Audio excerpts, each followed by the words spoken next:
मोहतरम हजरात, आज हम बात करेंगे दिल्ली इलेक्शंस के मुतालिक। दिल्ली इलेक्शंस के बारे में बहुत से लोग बहुत सी बातें की जा रही है, लेकिन हम जो शुरुआत करेंगे, हमारी शुरुआत सबसे पहले मुस्तफ़ाबाद से भारतीय जनता पार्टी का कैंडिडेट कामयाब हुआ है। मैं याद दिलाना चाहता हूँ, मुस्तफ़ाबाद आज से कुछ दिन पहले वहाँ की जो कॉन्स्टिट्यूंसी था, उसका मुस्तफ़ाबाद जो कॉन्स्टिट्यूंसी है, वहाँ के एमएलए हाजी यूनुस वहाँ के एमएलए थे, आम आदमी पार्टी के। इसी वजह से उनको टिकट नहीं दी गई, तो कोई आदिल अहमद के नाम से किसी को टिकट दिया गया था, वो भी एक मुस्लिम था। भारतीय जनता पार्टी वहां पर 84,888 वोट्स हासिल करती है और आम आदमी पार्टी का मुस्लिम कैंडिडेट 65,511 वोट्स हासिल करता है। और वही कॉन्स्टिट्यूंसी में एमआईएम का कैंडिडेट ताहिर हुसैन, जिनको 33,467 वोट्स जिनको हासिल हुए।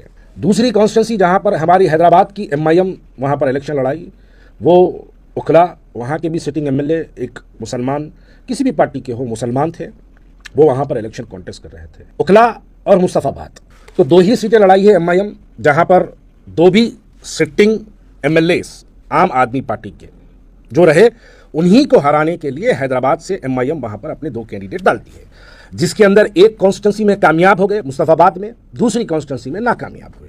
यहाँ पर एमआईएम जीतना, एमआईएम के कैंडिडेट को जितवाना, ये मकसद तो एमआईएम की लीडरशिप का था ही नहीं। एमआईएम वहाँ पर अगर इलेक्शन लड़ने का उनका मंसूबा होता तो कई साल से वहाँ पर काम किए होते, तब जाके वहाँ पर इलेक्शन लड़े होते। पहले कॉरपोरेशन लड़ाते, पहले इफ्तिदाई की बॉडीज बनाते, कुछ नहीं, बस सिर्फ एक सेलेक्टिवली एक दो कॉन्स्टिट्यूंसीज दिए गए जहां पर इनको जाके अपने कैंडिडेट्स को लड़ाना था। वहां से लड़ाने से वोटों के अंदर एक बड़ा पोलराइजेशन, कुछ बेवकूफ नासमझ, जिन लोगों को समझ कम है, अल्लाह ताला जिनको अक्ल सलीम दिमाग जिनको कम दिया है, वो लोग कहते हैं क्या भाई 2 सीटें लड़ाए ना, 2 सीटों से क्या होता। ये जो सवाल है कि नादानी वाले छोटे बच्चे जिनके मुंह में दूध की शीशी होती, उन्होंने सवाल करना है। मोदी कभी हैदराबाद को आके भड़काऊ भाषण दिया? योगी कभी हैदराबाद को आके भड़काऊ भाषण दिया? नहीं। उनके वहां के भड़काऊ भाषण आपकी क़यादत घर घर तक पहुंचाने का काम करती है। तो वैसे ही जैसे आपके बयानात, आप दिल्ली में बैठ के अगर बयान दे रहे हैं तो आपकी दिल्ली की तकरीर पूरा हिंदुस्तान सुन रहा, तो क्या दिल्ली ने सुनता? वो लोग तो इलेक्शन के मूवमेंट में है। चलिए, आपकी आदिलाबाद की तकरीर 2-4 हजार आदमी के दरमियान में दी गई थी, क्या वो आज 2-4 हजार आदमी वहीं पे सुन लिया, वहीं खत्म हो गई? आपकी वो तकरीर आज भी हिंदुओं के दिलों में मुसलमानों के लिए नफरत का काम कर रही है। और जब जब भारतीय जनता पार्टी कमजोर होती है, तब तब आपकी वो 15 मिनट वाली तकरीर पूरे हिंदुस्तान के लोगों को सुनाई जाती है। आप क्या समझते हैं? मुस्तफ़ाबाद के अंदर जो आप नारे लगाए, तेरा मेरा रिश्ता क्या, गाड़ी का सनरूफ खोलकर, क्या वो वीडियो आपकी है दिल्ली की दूसरी कॉन्स्टिट्यूंसीज में नहीं घुमा? बिल्कुल घुमा। हम इतनी दूर बैठ के हैदराबाद वाले देख सकते हैं, तो क्या दिल्ली वाले नहीं देखते? हम इतनी दूर बैठ के महाराष्ट्र वाले देख सकते हैं, क्या दिल्ली वाले नहीं देखते? अरे भाई, एक वीडियो बन रही, इस कमरे में 4 तरफ दीवार है, इस कमरे में बैठ के अगर मैं वीडियो बना रहा हूं तो मेरी वीडियो कहां तक पहुंचेगी मुझे खुद को अंदाजा नहीं है। मेरे सामने सिर्फ मैं हूं और कैमरा है, लेकिन मेरी वीडियो कहां तक जाएगी, कितने लोग सुनेंगे, इसका अंदाजा नहीं है। ये क्या नादानी वाली, बच्चों वाली बात करते हैं? आप दिल्ली की एक कॉन्स्टिट्यूंसी में ठहर कर आप तेरा मेरा रिश्ता क्या का नारा लगाते हैं, और आप उन्होंने अगर जय श्री राम का नारा लगाते हैं तो आपके दिल को तकलीफ होती है। उन्होंने कहा लगाए, आपके मुस्तफ़ाबाद में आके लगाए। कैसा जीती मुस्तफ़ाबाद में बीजेपी? फिर कौन जिताया मुस्तफ़ाबाद में बीजेपी को? मुस्तफ़ाबाद में बीजेपी को जिताने का राज जिम्मेदार एमआईएम और असदुद्दीन ओवैसी है। कुछ दिन पहले औरंगाबाद महाराष्ट्र में आपके एमएलए के, आपके दिए हुए कैंडिडेट के खिलाफ कुछ मुसलमान ठहर गए थे, तो आप क्या क्या नामों से पुकारे थे? अरे मुनाफिको, अरे मीर जाफर, मीर सादिक की औलादो, आप पुकारे थे। एक मुसलमान जीतने वाला है, वहां पर तुम क्यों अपने कैंडिडेट को लेके आए? तुम क्यों उसको ठहराने के वास्ते आए? उसको हराने के लिए मुसलमान ठहरा बोल के आप औरंगाबाद में बोले। तो बताओ, मुस्तफ़ाबाद में और उकला में मीर जाफर और मीर सादिक की औलाद कौन है? इसका मुहासबा करो तो नाम आपका आएगा कि आप मीर जाफर और मीर सादिक के नाम से दिल्ली के मुसलमानों के अंदर भारतीय जनता पार्टी को कामयाब करने का काम आप कराए हैं। आप ना इलेक्शन से पहले जाते, ना आप इलेक्शन के बाद जाते। आपका काम तो गस्साल की तरह है। गस्साल मैयत देखा तो आता, तफ्तीन करता चले जाता, गबर में डालता उसको चले जाता। उन्हें जन्नत में जाओ, उन्हें दोज़ख में जाओ, गस्साल को कोई ताल्लुक नहीं रहता। आप कौम के साथ वो काम कर रहे हैं। अब आप तो जीते, आपकी हर तकरीर में मुसलमानों जागो, बीजेपी जीत जाएगी बोले। बीजेपी जीतने के बाद आप इतना लाइट ले लेते वो कॉन्स्टिट्यूंसी को, वो स्टेट को, यूपी में गली गली फिर के बोले बीजेपी आ जाएंगी, बीजेपी आएंगी, बीजेपी आएंगी बोल के आप डरा दिखा के लोगों को इलेक्शन तो लड़े। आप बीजेपी आई बात, अतीक अहमद का बेटे का इनकाउंटर, असद अहमद का इनकाउंटर हुआ। असद अहमद आपको अपने हाथों से खाना खिलाया था। इलाहाबाद में आप उसके घर गए थे, अतीक अहमद जेल में था, असद अहमद जिंदा था, अशरफ अहमद भी जेल में था। जब उनकी वालिदा पार्टी ज्वाइन कर रहे थे, आप उनके घर को गए थे, वहां इलाहाबाद में जलसा हुआ था, उस जलसे में आप शिरकत करे थे, उसके बाद घर जाके खाना खाए। वो बच्चा मर गया इनकाउंटर में, आप उसकी मैयत में गए थे, वो बच्चे का एनकाउंटर हो गया। उसकी मां जो पार्टी आपकी ज्वाइन करी, उसकी मां अपने बेटे की मैयत में तक ना जा सकी। क्या आप जाके आपके पार्टी मेंबर जिसका बेटा एनकाउंटर में शहीद हो गया, उसको आप, उसके बेटे मैयत को आप, मैयत में मां को लेके जाने की कोई काम करे? चलो नहीं करे, कम से कम उसकी मां के साथ ठहरे आप। अरे आज दो बेचारे जेल में बंद है, शिफाउर रहमान, ताहिर हुसैन, आप उनको लाके इलेक्शन लड़ाए। हैदराबाद में अब्दुल खदीर से कभी मुलाकात करे, मौलाना नसीरुद्दीन साहब से कभी मुलाकात करे, आलेर एनकाउंटर में जो 5 बच्चे मारे गए, कभी उनके घर वालों से आप मुलाकात करें? क्या इनकी नमाज जनाजा में आप शिरकत करें? क्या कभी आजम खान से जेल में मुलाकात के लिए गए? क्या कभी शहाबुद्दीन मरहूम जो जेल में मर गए, उनके बेटे उसामा से आप मुलाकात करें? कभी क्या आप आजम खान जो जेल में है, उनकी ज़ईफ बीवी से कभी आप मुलाकात करने का काम करें? अरे आजम खान जेल में है, चलो छोड़ दो, उनकी बीवी से नहीं मिली, चलो छोड़ दो। आजमगढ़ में मोहम्मद अली जौहर यूनिवर्सिटी को जब बुलडोजर लगाया जा रहा था, आप जाके बुलडोजर के सामने ठहरे। बातें मुसलमान क़यादत की बड़ी बड़ी करते हैं आप, लेकिन आपके अंदर अमली तौर पे करने के लिए कोई काम नहीं है। हैदराबाद के अंदर ऐसे कई बच्चे हैं जो जेलों के अंदर है, आप दियो टिकट, मैं बोल रहा हूं, आप टिकट दो, आप उसको टिकट दो, मौलाना नसीरुद्दीन साहब के बेटे को आप एमएलए का टिकट दो, आप हैदराबाद से। आप अब्दुल खदीर साहब मरहूम, इंतकाल जिसका हो गया 27 साल, जो जेल में रहे, उनके बेटे को आप टिकट दो हैदराबाद से। आप वहां जाके हिंदू मुसलमानों में पोलराइजेशन करके आए। अगर आपको ये जेलों में रहने वाले लोगों से अगर हमदर्दी है, तो ये जो जेलों वाले हैं, जो हैदराबाद में जो जेलों में जो लोग अपनी जिंदगियां निकालते हैं, उनके बेटों को दो टिकट। मुसलमानों के खिलाफ इलेक्शन लड़ते हैं, राजा सिंह के खिलाफ इलेक्शन क्यों नहीं लड़ते? आप अबू आसिम आजमी के खिलाफ अपना कैंडिडेट डाल सकते, आप आरिफ नसीम खां के खिलाफ अपना कैंडिडेट डाल सकते, आप कांग्रेस के अजहरुद्दीन के खिलाफ अपना कैंडिडेट डाल सकते, आप फिरोज खान के खिलाफ अपना कैंडिडेट डाल सकते, आप अमानतुल्लाह खान के खिलाफ कैंडिडेट डाल सकते, आप एसपी के अनीजुर रहमान के खिलाफ अपना कैंडिडेट डाल सकते, आप एसपी के अजीजुल हक पहलवान के खिलाफ अपना कैंडिडेट डाल सकते, आप बीएसपी के अलाउद्दीन के खिलाफ अपना कैंडिडेट डाल सकते, आप एसपी के मोहम्मद रिजवान के खिलाफ अपना कैंडिडेट डाल सकते, आप एसपी के शिफाउर रहमान के खिलाफ अपना कैंडिडेट डाल सकते, आप बिहार में मुजाहिद आलम के खिलाफ अपना कैंडिडेट डाल सकते, आप बिहार में जावेद के खिलाफ अपना कैंडिडेट, डॉक्टर जावेद के खिलाफ अपना कैंडिडेट डाल सकते, आप मुरादाबाद में महबूब खान के खिलाफ अपना कैंडिडेट डाल सकते, आप जियाउर रहमान बर्क के बेटे जियाउर रहमान बर्क के खिलाफ अपना कैंडिडेट डाल सकते, आप कर्नूल के एम ए गफ्फार साहब के खिलाफ अपना कैंडिडेट डाल सकते, आप कर्नाटक के तनवीर अहमद के खिलाफ अपना कैंडिडेट डाल सकते, आप तेलंगाना के आमिर शकील के खिलाफ अपना कैंडिडेट डाल सकते, आप फरद खान के याकूब परे के आप उसके खिलाफ अपना कैंडिडेट डाल सकते, लेकिन क्या आप राजा सिंह के खिलाफ अपना कैंडिडेट डाल सकते? हैदराबाद वालों, आज अगर महाराष्ट्र और दिल्ली दो अगर ये सीट जीते हैं, इसके जिम्मेदार अरे हैदराबाद वालों तुम और मैं हैं।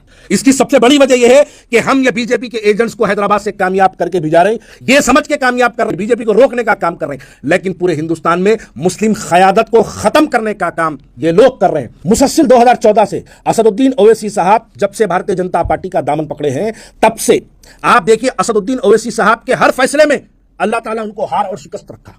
आप देखिए असदुद्दीन ओवैसी साहब बोले केसीआर को जिताओ, केसीआर हार गया। असदुद्दीन ओवैसी साहब बोले जगन को जिताओ, जगन हार गया। असदुद्दीन ओवैसी साहब बोले बदरुद्दीन अजमल को जिताओ, बदरुद्दीन अजमल हार गया। असदुद्दीन ओवैसी साहब बोले अख्तरुल ईमान को जिताओ, अख्तरुल ईमान हार गया। असदुद्दीन ओवैसी साहब बोले इम्तियाज जलील को जिताओ, इम्तियाज जलील हार गया। असदुद्दीन ओवैसी साहब बोले साबिर काबली वाले को जिताओ, साबिर काबली वाला हार गया। असदुद्दीन ओवैसी साहब बोले सिकंदराबाद से मोटे को जिताओ, मोटा हार गया। असदुद्दीन ओवैसी साहब बोले चवेल्ले से दुबले को जिताओ, दुबला हार गया। असदुद्दीन ओवैसी साहब बोले वंचित बहुजन निजामाबाद से व्हाइट वालों वालों को जिताओ, व्हाइट वालों वाला हार गया। असदुद्दीन ओवैसी साहब बोले वंचित बहुजन अगाड़ी को जिताओ, वंचित बहुजन अगाड़ी हार गई। असदुद्दीन ओवैसी साहब बोले प्रकाश अंबेडकर को जिताओ, प्रकाश अंबेडकर हार गया। असदुद्दीन ओवैसी साहब बोले उपेंद्र कुशवाहा को बिहार से जिताओ, उपेंद्र कुशवाहा हार गया। असदुद्दीन ओवैसी साहब 2019 में कर्नाटक में कुमारस्वामी को जिताओ बोले, उन्हें हार गया। 2023 में उसको हराओ बोले, उन्हें जीत गया। साहब के जो फैसले हैं मुसलसल, जब से साहब असदुद्दीन ओवैसी साहब जब से भारतीय जनता पार्टी के बी टीम बनी है, उनको अवाम उनके हर फैसले में उनके साथ उनको रिजेक्ट कर रही है। तो मैं जब अवाम मजलिस इत्तेहादुल मुस्लिमीन का वो विखार, वो मेयार जो खत्म हो रहा है, जो हम पुलिस एक्शन के दौर के बाद मजलिस इत्तेहादुल मुस्लिमीन जिस वक्त मजलिस इत्तेहादुल मुस्लिमीन को ख़याम अमल में लाया गया था, उसके आज भटक कर जो काम मजलिस इत्तेहादुल मुस्लिमीन कर रही है, इस बुनियाद पर मैं ये बात को मानता हूं कि हमको और भारतीय जनता पार्टी के तमाम जितने स्टेट्स में असदुद्दीन ओवैसी साहब फिर के भारतीय जनता पार्टी को जिता रहे हैं, ये जिम्मेदारी कबूल करते हुए असदुद्दीन ओवैसी साहब को बाहैसियती सदर कुल हिंद मजलिस इत्तेहादुल मुस्लिमीन उनको इस्तीफा देना चाहिए। और उनको इस बात को कबूल करना चाहिए कि महाराष्ट्र में बीजेपी जीती है उनकी वजह से जीती है, दिल्ली में बीजेपी जीती है उनकी वजह से जीती है, उत्तर प्रदेश में बीजेपी जीती है उनकी वजह से जीती है, महबूब नगर में अगर बीजेपी जीती है उनकी वजह से जीती है, अगर निजामाबाद में बीजेपी जीती है उनकी वजह से जीती है, केरला में अगर बीजेपी जीती है उनकी वजह से जीती है, सिकंदराबाद में अगर बीजेपी जीती है उनकी वजह से जीती है। इन तमाम जिम्मेदारियों को कबूल करते हुए असदुद्दीन अवैसी साहब को चाहिए अव्वलीन फुर्सत में इन भारतीय जनता पार्टी की कामयाबी को आप करवाने के जिम्मेदारी कबूल करते हुए आप बाहैसियत सदर कुल हिंद मजलिस इत्तेहादुल मुस्लिमीन आपको इस्तीफा देना चाहिए। असदुद्दीन अवैसी साहब जिसको जिताएंगे बोलते उन्हें हार जाता और जिसको हराएंगे बोलते वो लोग जीत जाते। असदुद्दीन अवैसी साहब जो बोलते हैं उसका बिल्कुल अपोजिट करते हैं। उधर जिताने की बात अभी मैं किया, अब देखिए अब हराने की बातों पे आएंगे। असदुद्दीन अवैसी साहब बोले मोदी को हराएंगे, मोदी हर जगह जीत जा रहा। असदुद्दीन अवैसी साहब योगी को हराएंगे बोले योगी जीत जाता। असदुद्दीन अवैसी साहब देवेंद्र फडणवीस को हराएंगे बोले देवेंद्र फडणवीस जीत जाता। असदुद्दीन अवैसी साहब नीतीश कुमार को हराएंगे बोले नीतीश कुमार जीत जाता। असदुद्दीन अवैसी साहब चंद्रबाबू नायडू को हराएंगे बोले चंद्रबाबू नायडू जीत जाता। तो साहब जिसको हराएंगे बोलते वो लोग जीत जाते और जिसको जिताएंगे बोलते वो लोग हार जाते। मुसलमानों, ये लोग आपको दिखाते कुछ और है, करते कुछ है। मुस्तफाबाद में आके कहते हैं कि हम भारतीय जनता पार्टी को रोकने के लिए आए। अरे आप इलेक्शन क्या भारतीय जनता पार्टी के किसी गैर मुसलमान के खिलाफ लड़ रहे थे? आप वहां पर ठहर के मुसलमानों को गालियां दे रहे थे। आपका हाजी यूनुस मुसलमान है, अमानतुल्लाह खान मुसलमान है और हैदराबाद में भारतीय जनता पार्टी को रोकने के सब दिल्ली में बोल के पूरे लोग काम पे निकले हुए। मैं हैदराबाद के वो लोग जो सोशल मीडिया पर एमआईएम का आईटी सेल जो एक्टिव रहता, मैं उनको भी कहता हूं कि भाई किसी की मोहब्बत में और किसी की नफरत में इतने अंधे ना हो जाओ कि तुमको हकायक नजर ना आए।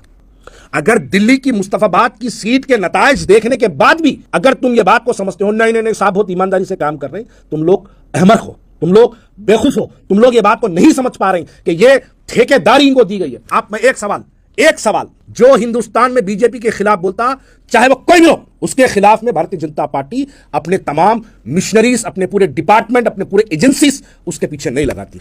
2014 से लेकर जब से हिंदुस्तान में नरेंद्र मोदी की सरकार बनी है तब से लेकर आज तक असदुद्दीन अवैसी पे एक एफआईआर नहीं होता, एक ईडी की इंक्वायरी नहीं होती, एक वक्फ की जायदादों की उनका इंक्वायरी उनके ऊपर नहीं बढ़ाई जाती, एक भड़काऊ भाषण का उनके ऊपर कहीं केस दर्ज नहीं होता। लेकिन आज इस माहौल में भी अगर असदुद्दीन अवैसी साहब उत्तर प्रदेश अगर जाते हैं तो Z security, red carpet welcome, helicopter permission, रोडों पे कैनवे, साहब के लिए स्पेशल परमिशन, तमाम चीजें ग्रांट की जाती। महाराष्ट्र में परसों मुंबई में एमआईएम के एक एमएलए, एक्स एमएलए वारिस पठान, देखो नादान मुसलमानों, वो शादी की कुछ तस्वीर और वीडियोस आप लोगों के लिए एक मशाले राह और एक सबक है। इलेक्शन के वक्त देवेंद्र फडणवीस को दोनों के दोनों ठहर के गालियां दिए, दोनों के दोनों ठहर के गालियां दे रहे थे। कुछ दिन गुजरे, वही चीफ मिनिस्टर देवेंद्र फडणवीस महाराष्ट्र का वारिस पठान के बेटे की शादी में आता है और दोनों बाहें खोलता तो एक गले लपटते, एक तरफ से वारिस पठान, दूसरी तरफ से इम्तियाज जलील, ये दो लोग आके गले मिलते। आप बताइए, ये लोग इलेक्शन में मुसलमानों के दरमियान में आके कहते हैं अरे देवेंद्र फडणवीस तू कैसा पानी बंद करता हमारे महाराष्ट्र का, हमारे औरंगाबाद का, बोलकर लंबी लंबी तकरीरें करें। इलेक्शन में तो ऐसा गालियां दे रहे थे और शादी में देखो तो ठहर के दोनों हाथे खोले, एक बाहों में जो है इम्तियाज जलील घुस गए, दूसरे बाहों में वारिस पठान घुस गए। हम मुसलमानों को बेवकूफ बनाने के लिए तकरीरें दी जाती, हम मुसलमानों को दीवाना बनाने के लिए ये बातें सुनाया जाता। मेरे को कई लोग पूछ रहे थे कि भाई ठीक है इलेक्शन में जो है वो जो हुआ है ठीक है, इनके इलेक्शन में भाई इतने लोग कहां से आते तकरीरें सुनने के वास्ते? बोलते हमारे हैदराबाद में एक फेस्टिवल होता, हैदराबाद में वो फेस्टिवल में बहुत से लोग बैल को लेके आते, बैल के गले में फूल का हार रहता, बैल को तेल वेल लगा के जबरदस्त मालिश करके लेके आते, बैल के ऊपर एक कपड़ा डालते, वहां पर वो बैल को देखने के लिए बहुत लोग आते, बहुत लोग जमा होते उस बैल को देखने के वास्ते। कोई ये ख्वाहिश नहीं करता वो बैल की रस्सी पकड़ के घर को लेके जाऊंगा, और कोई बैल को देख के बैल की तारीफ नहीं करता। जो शख्स बैल का मालिक होता, क्या तैयार करा बोल के उसकी पीठ ठपक के जाता। तो ऐसे हैदराबाद से भी कुछ बैल दिल्ली में आए तो दिल्ली वालों को फुकट में अच्छी तकरीरें सुनने मिले। वो गए जाके एक जना भो भो भो भो करके आया, एक जना बोला जाके वहां पर मैं हार गया लेकिन मैं दिलों में जीता हुआ हूँ, आवाम में जीता हुआ हूँ, बल्कि एक जना महाराष्ट्र से इम्तियाज जलील जाके जो है वहां पर अपनी तकरीर करके आया। एक हैदराबाद से नामपल्ली से एमएलए गया, जाके जाओ बेटे थोड़े दिन में कुछ फसादात होते दिल्ली में, जाओ देखता हूँ, जाके जो यूं यूं यूं यूं यूं करके तकरीर करे ना, फसादों में भी जाके मजलूमों के साथ ठहर के यूं यूं यूं यूं यूं करना। इतने डंडे पड़ते तुम्हारे को, तुम्हारे जो है तुम्हारे कायद को मालूम है जहां फसादात होते वहां नहीं जाना है, बल्कि तुम्हारे कायद को ये अच्छे से मालूम है और तुम्हारे कायद की तारीख है, जहां फसाद होता वहां नहीं जाते। जहां बीजेपी जीत जाती, मुसलमानों एमआईएम को कामयाब करो, कांग्रेस को कामयाब करो, बीआरएस को कामयाब करो, ये बार बार जो नारे लगाते रहे, उसी हल्के में अगर फसाद हो गया साहब फटक के नहीं देखते उस तरफ, ये साहब की तारीख है। तो अब दिल्ली वालों जो लोग आए थे तुम्हारे पास, जो मकसद से आए थे, वो मकसद में वो लोग कामयाब हो गए, वो लोग कामयाब होकर चले गए। मुस्तफाबाद बीजेपी जिताने में कामयाब हो गए, चले गए। और उखला जिताने के लिए आए थे, लेकिन उकला वालों ने अपनी शान बचा ली, अपनी जान बचा ली, भारतीय जनता पार्टी को वहां कामयाब होने से रोका। हाँ, यह बात सच है कि आज दिल्ली में एक फिरका परस्त हुकूमत वहां पर इख्तिदार पे आई है, इख्तिदार पे आई है। लोग बोल रहे हैं भाई 30-30 कॉन्स्टिट्यूंसीज में जो है वहां पर 20 ऐसे कॉन्स्टिट्यूंसीज है हमारे पास जो कांग्रेस जो है वहां पर आम आदमी पार्टी के वोटा काट के आम आदमी पार्टी को हराई होंगी। उससे मेरा क्या लेना देना है? मैं अपनी मुस्लिम क़यादत से सवाल कर रहा हूं कि तुम हमारे मुस्लिम सिटिंग एमएलएस को हराने का प्लान क्यों बना रहे? तुम क्यों बीजेपी को जिताने का काम कर रहे हैं? मैं सवाल हमारी मुस्लिम लीडरशिप से करूंगा, मैं गैरों से मैं सवाल नहीं करूंगा। उन्हें उनका बदला ले रहे हैं तो हरियाणा का बदला ले रहे होंगे, मैं हरियाणा के बदले में मेरा क्या लेना देना है। लेकिन अगर एक एमएलए, ये बात समझने की जरूरत है कि किसी पार्टी से अगर कोई एमएलए कामयाब होता है, किसी भी पार्टी से, चाहे वो कांग्रेस से हो, समाजवादी से हो, बहुजन समाज से हो, एमआईएम से हो या फिर आम आदमी पार्टी से हो, अगर एक एमएलए अगर बनता है, वो एमएलए बनने के लिए कितनी तकलीफों का सामना करना पड़ता है, ये उसके दिल को, उसकी पार्टी को, उसके बाद का अंदाजा होता। लेकिन आप जाके वो एमएलए मुस्लिम्स के खिलाफ अपने कैंडिडेट्स को डाल के मुसलमान क़यादत को खत्म करने का जो काम और जो मंसूबा आपका है, ये मंसूबा अगर हैदराबाद वाले समझेंगे तो मैं समझता हूं कि हम बीजेपी के हकीकी एजेंट्स को पहचान पाएंगे।